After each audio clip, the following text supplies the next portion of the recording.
ये सरकार जो है वो सरकार है जो करने के बाद सोचती है, करने से पहले नहीं सोचती और करने से पहले सिर्फ एक बात सोचती है कि इससे विपक्ष भौचक्का रह जाएगा, हमारे दोस्त जो है अडानी अंबानी खुश हो जाएंगे और हम जो है जनता की वाहवाही लूट लेंगे और चुनाव जीत लेंगे। राष्ट्रीय स्वयंसेवक भी विरोध करने वालों में शामिल था। तो जो लोग उस समय हिंदू कोड बिल का विरोध कर रहे थे, वो आज ये बता रहे हैं कि हम तो हिंदू कोड बिल नहीं, यूनिवर्सल कोड बिल के समर्थन में हैं। नमस्कार, मैं हूं विक्रम और आप देख रहे हैं हिंद वॉइस। हमारे साथ मौजूद हैं एडवोकेट अंदर कुमार जी। बहुत बहुत स्वागत है सर। सर, यूसीसी को लेकर तमाम तरह की बयानबाजी चल रही है, यानी कि यूनिफॉर्म सिविल कोड, समान नागरिकता कानून, लेकिन कांग्रेस का यहाँ पर अभी कोई रुख दिख नहीं रहा। हालांकि एक उनके पुराने मंत्री और सांसद है शशि थरूर, उन्होंने कहा कि अभी कुछ कहेंगे नहीं जब तक ड्राफ्ट नहीं आ जाता। लेकिन ड्राफ्ट के मामले में तो हमने ये देखा, भारतीय जनता पार्टी को चुपचाप लाती है, जब कोई बिल लाना होता है और पास कर देती है। किसान बिल आप देख लीजिए किस तरह से आया था, किस तरह से पास हुआ। तो क्या जब ड्राफ्ट बनाएगी, बताएगी बीजेपी या नहीं है, दिखाएगी, वो तो एक अलग मुद्दा है ना। तो इसमें कांग्रेस का रुख क्या है? देखिए, आपके सवाल में ही जवाब छिपा हुआ है। जी, आपने कहा कि अचानक ही ये किसान बिल लाए और किसान बिल लाने के बाद आप देखिए लाखों किसान जो है सड़कों पर आ गए, दिल्ली को उन्होंने घेर लिया। 1 साल तक वो धरने पे बैठे रहे, 700 से ज़्यादा किसान मरे और उसके बाद जो है सरकार ने पूरा बातचीत का नाटक किया और उसमें हार कर सरकार को किसान बिल 1 दिन में तीनों वापस लेने पड़े। तो ये सरकार जो है वो सरकार है जो करने के बाद सोचती है, करने से पहले नहीं सोचती और करने से पहले सिर्फ एक बात सोचती है कि इससे विपक्ष भौचक्का रह जाएगा, हमारे दोस्त जो है अडानी अंबानी खुश हो जाएंगे और हम जो है जनता की वाहवाही लूट लेंगे और चुनाव जीत लेंगे। एक बात समझ लीजिए, सरकार जो है चुनाव जीती है 365 दिन, यानी 5 साल लगातार अगर इन सारे दिनों को जोड़ेंगे तो ये सरकार हमेशा चुनाव मोड में रहती है, चुनाव के हिसाब से सोचती है, देश के हिसाब से नहीं सोचती। अब आपने खुद कहा कि कांग्रेस ने अपनी कोई प्रतिक्रिया जाहिर नहीं की है। प्रतिक्रिया आखिरकार उस चीज पे दी जाती है जो एक ड्राफ्ट सामने हो। अगर मकान का नक्शा नहीं हो, अगर प्लॉट का साइज नहीं पता, अगर ये नहीं पता कि ये प्लॉट कहाँ पर है, तो आप कह दें कि हम एक 400 गज का एक मकान बनाएंगे, आपकी क्या राय है? तो बच्चा भी पूछेगा अपने बाप से कि मकान कहाँ लेना है, क्या करना है। जब बच्चा आदमी कार खरीदता है तो वो पहले 10 जगह जाता है, 10 जगह उसकी जांच करता है कि कौन सी कार लूं, कौन से मॉडल की लूं, कौन से रंग की लूं, कितने लोग बैठ सकेंगे, उस हिसाब से बनता है। लेकिन मोदी सरकार हमेशा अंधेरे में तीर मारती है। इनको लगता है कि अंधेरे में तीर मार दिया, अगर लग गया तो तीर, नहीं तो तुक्का तो है ही, फिर वापस ले लेंगे। अब आपने जो कहा कि यूनिफॉर्म सिविल कोड का अभी तक कोई ड्राफ्ट नहीं आया है। पुष्कर धामी कहते हैं कि हम 15 जुलाई को, आज यानी 10 जुलाई है, 5 दिन बाद जो है संभावना है कि उसका ड्राफ्ट बनकर तैयार हो जाएगा। उसके लिए उन्होंने एक कमेटी बना रखी है वहाँ पर, उसमें सुप्रीम कोर्ट की रिटायर्ड जज जो है रंजना देसाई, उनको उन्होंने इसका अध्यक्ष बनाया है। उसमें एक रिटायर्ड जज हैं, एक सामाजिक कार्यकर्ता है, एक शत्रुघ्न सिंह है जो कि आईएएस ऑफिसर हैं और एक जो है उत्तराखंड में एक विश्वविद्यालय की उप कुलपति है। तो अभी तक इन लोगों ने ड्राफ्ट नहीं बनाया। अब एक ड्राफ्ट को अगर आप लोगों के सामने नहीं देते, तो लोग उस पे कैसे प्रतिक्रिया दें? यानी आप मुझे कहें कि जी, जैसे मुझे एक कहानी याद आती है अंधों के हाथी की। एक बार 5 अंधे थे, उनके आगे हाथी रख दिया गया और उनसे पूछा गया कि हाथी कैसा होता है? तो जिस हाथी ने उसकी सूंड पकड़ी थी, उसने कहा हाथी सूंड की तरह होता है। दूसरे ने जिसके उसके पाँव पकड़े थे, उसने कहा हाथी खंबे की तरह होता है। तीसरे ने उसके कान पकड़े थे, उसने कहा हाथी जो है पंखे की तरह होता है। एक ने हाथी की पूंछ पकड़ी तो उसने कहा हाथी रस्सी की तरह होता है और एक ने हाथी के पेट पर हाथ फेरा तो बोला हाथी जो है ढोल की तरह होता है। अब जिन लोगों को, अंधों को ये नहीं पता कि ये हाथी है क्या है, उनसे आप पूछ रहे हैं कि भाई आप जो यूनिफॉर्म सिविल कोड है उसका समर्थन करते हैं, विरोध करते हैं। समर्थन या विरोध जो है अंधे होकर नहीं कर सकते। ये नहीं कर सकते। मुझे एक चुटकुला याद आता है कि 1977 में जब इमरजेंसी के बाद चुनाव होने थे, तो एक बीबीसी का संवाददाता मार्क टूली, वो बागपत के आसपास कहीं गया और उसे किसान से पूछा तुम किसको वोट दो? उस किसान ने कहा कि मैं तो बाद में बताऊंगा, पहले वो जो किसान जो खेत में बैल को हल से जोत रहा है उससे जाके पूछ गया। तो मार्क टूली हाफते गए, 10 मिनट बाद लौटे और उन्होंने पूछा कि उसका किसान का कहना है कि मैं तो चौधरी चरण सिंह को वोट दूंगा। तो उस किसान ने कहा कि मैं जो है चौधरी चरण सिंह को अगर वो वोट देगा तो मैं चौधरी चरण सिंह के खिलाफ वोट दूंगा। तो अगर राजनीति इस दर्जे पर आ जाती है कि एक को दूसरे का विरोध करना है, तब हम कहेंगे वो राजनीति भारतीय इतिहास का एक जो है पतन का दिन होगा। क्योंकि संसद जो है वो सिर्फ इस बात के लिए नहीं कि मेरी राय क्या है और आपकी राय क्या है। 36 के आंकड़े वाली संसद नहीं होती। संसद जो होती है वो होती है जिसपे बैठकर विचार विमर्श हो, देश की समस्याओं को लोग सोचें और लोग जो है बहस का मतलब क्या होता है? बहस का मतलब होता है कि मेरा एक विचार है और आपसे मैं बहस कर रहा हूँ। बहस करते-करते हम एक हल ढूँढते हैं। ये नहीं कि अपनी-अपनी मन चाही जो बात है वो मनवाने के लिए करते हैं।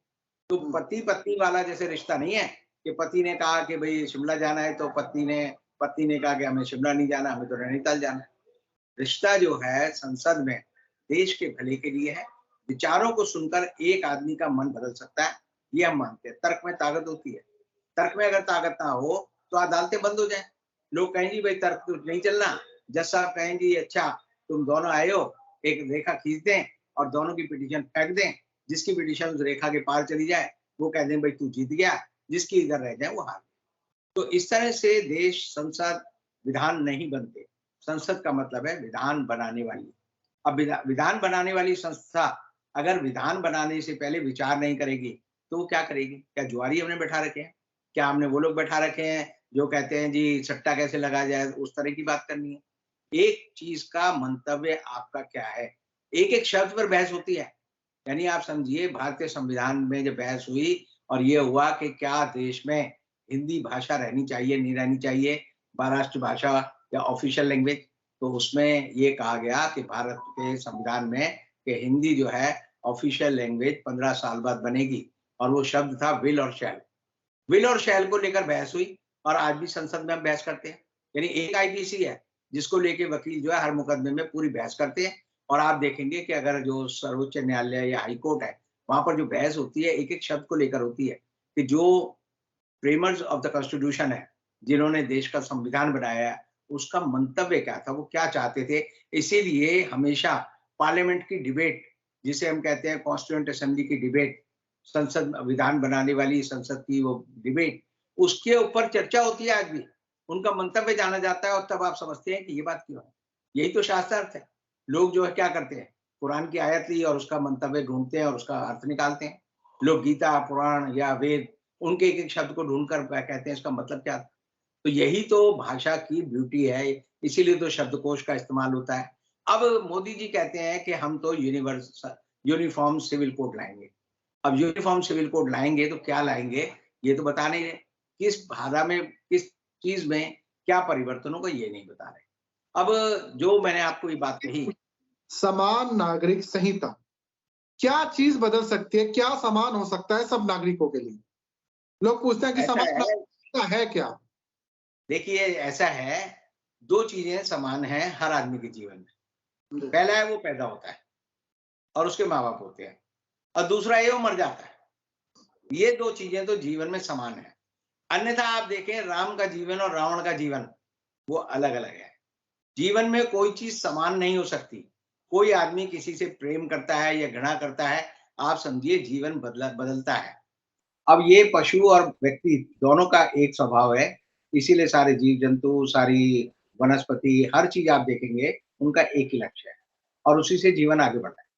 जब हम समाज में रहते हैं, तो समाज हमें जो है बहुत सारी चीज़ें सिखाता है और विवाह जो है, उसी का एक प्रतिफल है, क्योंकि हम समाज में रहते हैं, समाज के नियम मानते हैं और समाज को सुचारू रूप से चलाने के लिए धर्म के आधार पर लोग जो है अपने आप को कोडिफ़ाई करते हैं कि कैसे रहना है। अब जो धर्म है, अलग-अलग धर्म है हिंदुस्तान में, हिंदू है, सिख हैं, ईसाई हैं, बौद्ध हैं, पारसी हैं, क्रिश्चियन हैं और दूसरे और यहूदी हैं और उसके अलावा और भी धर्म हैं। तो अब इन धर्मों में जो है धर्म के रीति-रिवाज हैं। जब बच्चा पैदा होता है तो ईसाइयों में उसे बैप्टाइज़ करते हैं, मुसलमानों में उसकी सुन्नत की जाती है, हिंदुओं में उसका नामकरण संस्कार किया जाता है। तो इस तरह आप जो है धार्मिक आधार पर आपका नाम रखा जाता है और वही आपकी पहचान बन जाती है और उसी तरह का जीवन आप जीते। अब इन सब सवालों को लेकर सबसे पहले हिंदुस्तान में जब देश आज़ाद नहीं हुआ था 1935 में, ऑल इंडिया वुमेन कॉन्फ्रेंस नाम की एक संस्था बनाई गई थी। वो महिलाओं की संस्था थी। सरोजिनी नायडू जो थी उसकी अध्यक्षा थी और उसका ऑफिस कहाँ है आपको बड़ा अजीब लगेगा, सुप्रीम कोर्ट के सामने भगवान दास रोड पर उसका दफ्तर आज भी मौजूद है। और उस संस्था ने तब कहा था कि एक जो है यूनिफॉर्म सिविल कोड हिंदुस्तान की आजादी के बाद और हिंदुस्तान के समाजों के लिए होना चाहिए। तो सबसे पहला आइडिया 1935 में उन्होंने रखा और यही बात है कि कांग्रेस ने उनकी इस बात को माना था और 1941 में एक समिति बनाई गई थी और उस समिति वो जो मिस्टर राव थे वो उसके अध्यक्ष थे और उनके ऊपर ये जिम्मेदारी थी कि वो अपनी डेलिब्रेशंस कर रहे हैं अपनी बात में।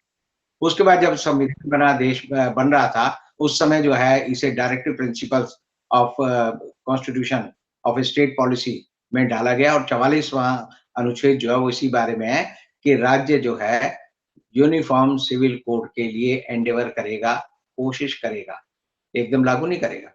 अब उसका विरोध किसने किया था? उसका विरोध एक तो एनसी भट्टाचार्य जी ने किया, एक किया श्यामा प्रसाद मुखर्जी ने, एक किया स्वामी करपात्री जी थे जिन्होंने बाद में राम राज्य परिषद बनाई, जो संस्कृत के विद्वान भी थे और उन्हें ये अधिकार प्राप्त था उस समय कि शंकराचार्यों की जो नियुक्ति होगी 4 शंकराचार्यों की, वो उनकी सहमति और अनुमति के बाद होगी। एक उन्होंने विरोध किया और उन्होंने कहा कि कोडिफिकेशन जो है वो गलत है। हिंदू धर्म में कोडिफिकेशन का मतलब क्या था? नेहरू जी का ये मानना था और सरदार पटेल का भी ये मानना था कि हिंदुस्तान में हिंदू विवाह में विधवा को कोई अधिकार नहीं है, उसे पुनर्विवाह का अधिकार नहीं है। लॉर्ड बेंटिंग ने जो है सती प्रथा पे तो रोक लगा दी थी, लेकिन जो है परित्यक्ता या विधवा औरत को संपत्ति का कोई अधिकार पिता की संपत्ति में, ससुर की संपत्ति में नहीं था। तो उन्होंने कहा कि विवाह का अधिकार होना चाहिए, उसके बाद संपत्ति का अधिकार होना चाहिए और इसीलिए ये सारे कानून लाए गए। तो इन लोगों ने विरोध किया। मजेदार ये है कि राष्ट्रीय स्वयंसेवक भी विरोध करने वालों में शामिल था। तो जो लोग उस समय हिंदू कोड बिल का विरोध कर रहे थे, वो आज ये बता रहे हैं कि हम तो हिंदू कोड बिल नहीं, यूनिवर्सल कोड बिल के समर्थन में है।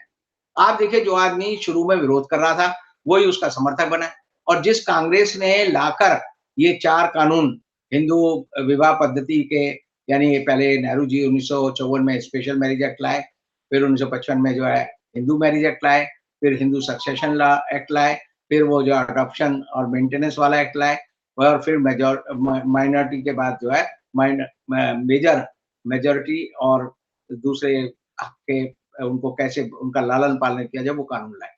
तो ये कानून लाने वाली कांग्रेस को आज ये कह रहे हैं कि भाई आप जो है अपनी राय दो। राय तो कांग्रेस की अगर लेनी है तो 1941 से ही है कि वो चाहते हैं कि सर्व धर्मों में एक समानता हो, एक रूपता हो। लेकिन मोदी जी ने क्या बयान दिया? मोदी जी ने मेरा बूथ सबसे मजबूत, भोपाल में जो रैली की उसमें 27 जून को क्या बोले? बोले एक देश में 2 विधान नहीं चल सकते।